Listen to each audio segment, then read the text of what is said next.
Ternyata Mas Wapres Gibran. Ada apa Mas dengan Mas Wapres Gibran? Mas Wapres Gibran tidak tamat SMA. Masa sih Mas? Tidak punya ijazah SMA. Terus gimana? Dan karena itu Mas Wapres Gibran digugat oleh warga senilai 125 triliun. Apa iya sih Mas? Gara-garanya Mas Wapres daftar mencalonkan wakil presiden itu tidak pakai ijazah SMA. Ya Allah, ya Allah. Gak mungkin itu Mas. Karena kata orang-orang Mas Wapres Gibran itu wakil presiden terpintar. Kalau nggak percaya, kita tanyakan langsung kepada Mas Gibran. Permisi Mas Gibran, sebutkan 6 suku yang ada di Indonesia. 1. Suku Jawa. 2. Sunda, Betawi, Batak, Dayak. Udah 6? Belum, baru 5. Satu lagi. Kurang 1 apa? Kurang 1 suku lagi Mas. Mas Gibran kan suka membaca kan? Kalau saya sendiri sih jujur aja orangnya apa ya, nggak suka baca.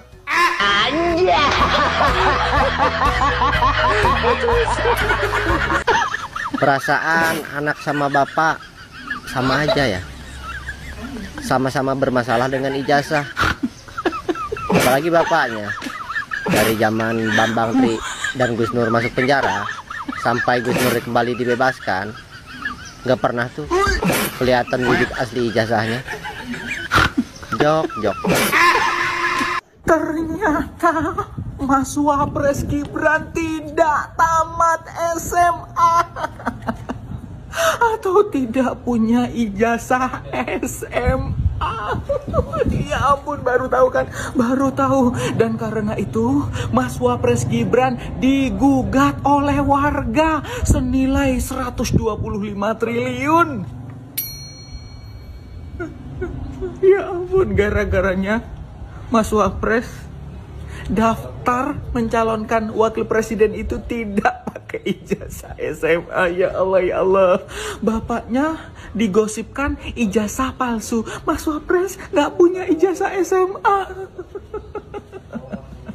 Jadi begini, Mas Wapres dulu sekolah di Singapura, di Orchid School. Ya katanya setara dengan SMP SMA, begitu. Tapi dalam amanat undang-undang di Indonesia, syarat mencalonkan diri sebagai calon presiden dan calon wakil presiden itu minimal SLTA, SMA atau sederajat. Ya sederajat yang dimaksud itu kan ada MA, ada SMK, begitu. Yang di Indonesia. Nah sementara di undang-undang itu tidak dituliskan sederajatnya luar negeri. Nggak ada. Sederajatnya itu Indonesia. Jadi ini salah siapa? Ini salah Mas Wapres Gibran, salah undang-undang, salah KPU, salah kita yang milih. Atau salah siapa ini? Ayo, menurut kalian ini semua salah siapa? Coba di komen. Salam logika. Menurut gua orang yang menggugat ini sangat cerdas. Gibran tidak mempunyai ijazah SMA. Beliau hanya memiliki surat keterangan lulus setara SMA dari Kemendikti atau Kementerian Pendidikan Tinggi. Dan menteri yang mengeluarkan surat keterangan lulus setara SMA tersebut sekarang menjadi tersangka korupsi. Sebenarnya tidak perlulah 125 triliun, cukup turun saja. Walaupun gua tahu bahwa gugatan ini tidak akan pernah berhasil, ya anggap saja intermezzo lah. Gimana bisa berhasil coba? Perdana Menteri Konoha sepulang lawatan dari Cina langsung lapor ke presiden di Oslo. Kalau presidennya masih orang Oslo, ya nggak akan berhasil lah mengugat anaknya. Ternyata wakil presiden kita Mas Wapres Gibran tidak tamat SMA atau tidak memiliki ijazah SMA. Baru tahu kan kalian, baru tahu. Dan karena itu Mas Wapres Gibran digugat warga senilai 125 triliun.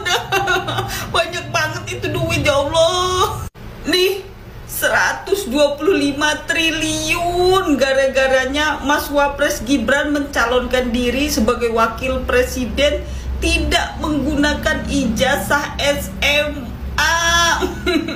Ya Allah, gimana ini?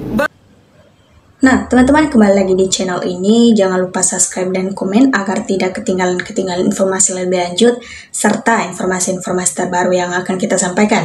Nah, teman-teman, dalam klip video tersebut di mana seorang wapres kita sangat bermurah hati ya, datang ke pasar-pasar memberikan banyak juga dukungan bagi masyarakat. Tentu itu menjadi hal kebanggaan kita sebagai orang-orang yang mendukung Bapak Wapres ini. Nah, namun sebaliknya banyak netizen-netizen yang tidak suka dengan Bapak Gibran ini. Nah, di sini kita akan membacakan beberapa komentar mengenai tentang tanggapan teman-teman atau netizen-netizen tanggapan mereka mengenai tentang Bapak Wapres ini atau Bapak Gibran ini. Menurut Yeye Herling ini, si Gibran harus segera dimasukkan, gak pantas jadi wapres. Mungkin karena isu-isu mengenai tentang Bapak Wapres ini, tentang ijazahnya yang dibilang palsu. Kita tidak tahu apakah ijazahnya ini benar-benar asli atau memang hanya sekedar kiasan supaya dia bisa memerintahkan sesuai dengan kekuasaan yang ia mau. Itu tidak tahu ya teman-teman, tapi coba kita telusuri terus bagaimana apakah memang benar ijazahnya itu. Tapi kita jangan membenci karena dia adalah wapres kita atau wakil presiden kita. Kita dukung terus, biarlah karena mereka sudah dipilih dan itu adalah tujuan yang diberikan Tuhan kepada mereka untuk menata negara kita ini. Makanya mereka bisa menjadi presiden dan wakil presiden di Indonesia. Selanjutnya, Wek sangat memalukan, langsirkan Gibran. Kok dipaksakan oleh orang tuanya, kasihan jadi korban bully. Kue itu wapres dari kampanye sampai sekarang cuman bagi-bagi susu, kue, pakai sarung tangan gak bisa. Jawab pertanyaan dari masyarakat yang hadir gak bisa. Aduh, pelongo-pelongo memalukan banget. Ya mungkin dia hanya sekedar membagi-bagikan, tapi kita tahu bahwa sebenarnya hati Bapak Wapres kita ini memang baik hati ya teman-teman. Cuma hanya kalau memang kan benar itu isu bahwa ijazahnya palsu ya, otomatis ya nggak bisa dia ini lagi karena dia juga sudah menjadi Wapres kita. Tapi dalam hal itu dia juga orangnya baik, mengikuti jejak bapaknya gitu. Nah, wapres kok beli bijian harusnya diborong sepasar bagikan ke semua di sekitar. Jangan salah, itu Satria Peninggi lagi nyamar pura-pura pelongo-pelongo, aslinya legok. Banyak ya teman-teman yang tidak suka dengan Pak Gibran ini ya. Buat tontonan bukan tuntunan. Langsirkan Fufufafa secepatnya. Ini mengenai tentang akun Fufufafa. Apakah memang benar akunnya itu pemiliknya adalah Bapak Gibran atau bukan? Selanjutnya, wapres terburuk dalam sejarah dan wapres terbodoh dalam sejarah. Jangan seperti begitu teman-teman. Inilah ciri khas kalau ternakan gak lulus ujian bikin malu anak bangsa. Wapres malu-maluin sedunia, ijazah tidak benar, mundur sajalah. Buah jatuh tak jauh dari pohonnya. Gimana kalau ibunya dan istrinya mendengar, melihat video ini, hilang sudah harga dirinya. Duit tas mewah nggak ada artinya jika hidup terhina, dibully rakyatnya sendiri. Ya sebenarnya kita sebagai warga negara Indonesia, biarpun seperti begitu Bapak Wapres kita, tapi setidaknya kita jangan seperti begitu teman-teman, karena dia adalah Wapres kita atau wakil presiden dan dia adalah orang yang terhormat di negara nomor 2 di negara kita juga. Jadi biarlah kita mendukung penuh Bapak Wapres kita ini. Apapun yang dilakukan pasti memberikan yang terbaik di negara kita. Nah, selanjutnya kerja Wapres kayak gini. Kenapa negara yang sebesar Indonesia bisa dengan segudang permasalahan yang harus dihadapi, tapi pemilu yang menghabiskan uang triliun yang hasil dari jadi wakil presiden seperti ini? Sudah nggak punya malu lagi yang tidak berkuasa dinasti Jokowi dengan berbagai CR. Pokoknya kalah menang ngundang menang. Kasian banget jadi korban bulian. Saya Fufu Fafa di sini mau rebung gak jauh dari rumputnya. Pencitraan ketua RT. Gibran kalau nggak mampu jadi wakil presiden mundur aja lah, sekolah dulu yang benar. Gibran sebaiknya mundurkan, tidak lebih memalukan. Ngedapros. Gue curiga dia pengguna. Masa bapak sama anaknya sama ijazahnya bodong dan nggak mungkin. Nah, ini yang menjadi pertanyaan-pertanyaan masyarakat karena hampir bapaknya dibilang ijazahnya palsu, begitu juga dengan anaknya dibilang ijazahnya palsu, dan kita juga ada mendengar berita, melihat di beberapa media sosial bahwa mereka juga mengatakan Bapak Jokowi ini bilang orangnya palsu. Nah, kita tidak tahu teman-teman mengapa orang-orang banyak yang membenci mereka. Mereka bilang bahwa yang membuat kegaduhan di negara ini yaitu mereka, gitu. Kita tidak tahu apakah memang benar atau hanya sekedar saja gitu.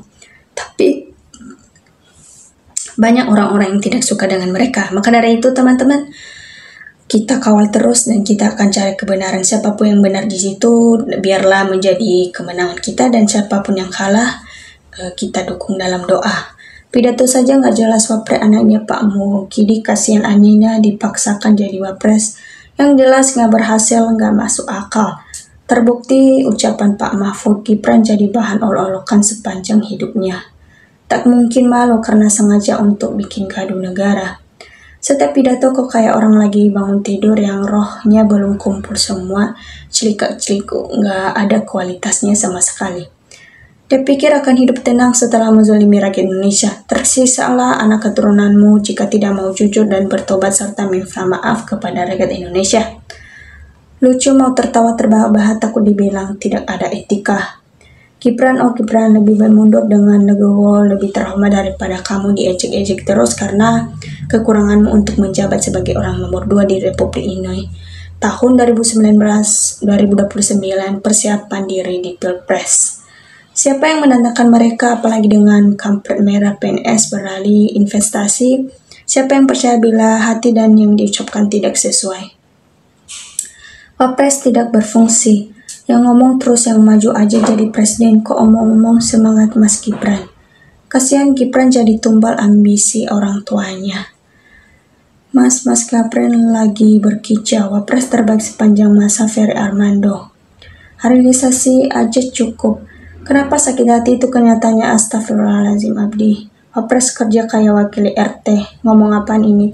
Ini mah korban bulian. Wapres Gibran kalau nggak dapat gaji, tunjangan, dan fasilitas bolehlah, tapi kalau semua didapat rugilah. Duh, kok gini masih negara kerjaan Republik Indonesia, wapres yang disingkirkan. Aduh, Gibran udah mundurkan diri aja daripada masyarakat di demo suruh kamu mundur, tapi lumayan lah kalau buat mimpin harcik mah. Wapres kelas RT sangat-sangat tidak layak habus bunala wenama wakil men mualawam neman nasyir. Apa bahasa ini? Wapres kerjanya cuma bagi-bagi sembako, katanya terbaik sepanjang masa. Tapi memang benar teman-teman, setidaknya dia memberikan sembako kepada masyarakat Indonesia, dan dia tetap datang ketika ada musibah-musibah di setiap daerah-daerah. Nah, teman-teman coba berikan tanggapannya di kolom komentar mengenai tentang wakil presiden kita ini, Gibran Rakabuming Raka. Setelah menonton video ini, coba berikan tanggapannya di kolom komentar supaya kita bisa mengetahui politik-politik di negara kita ini.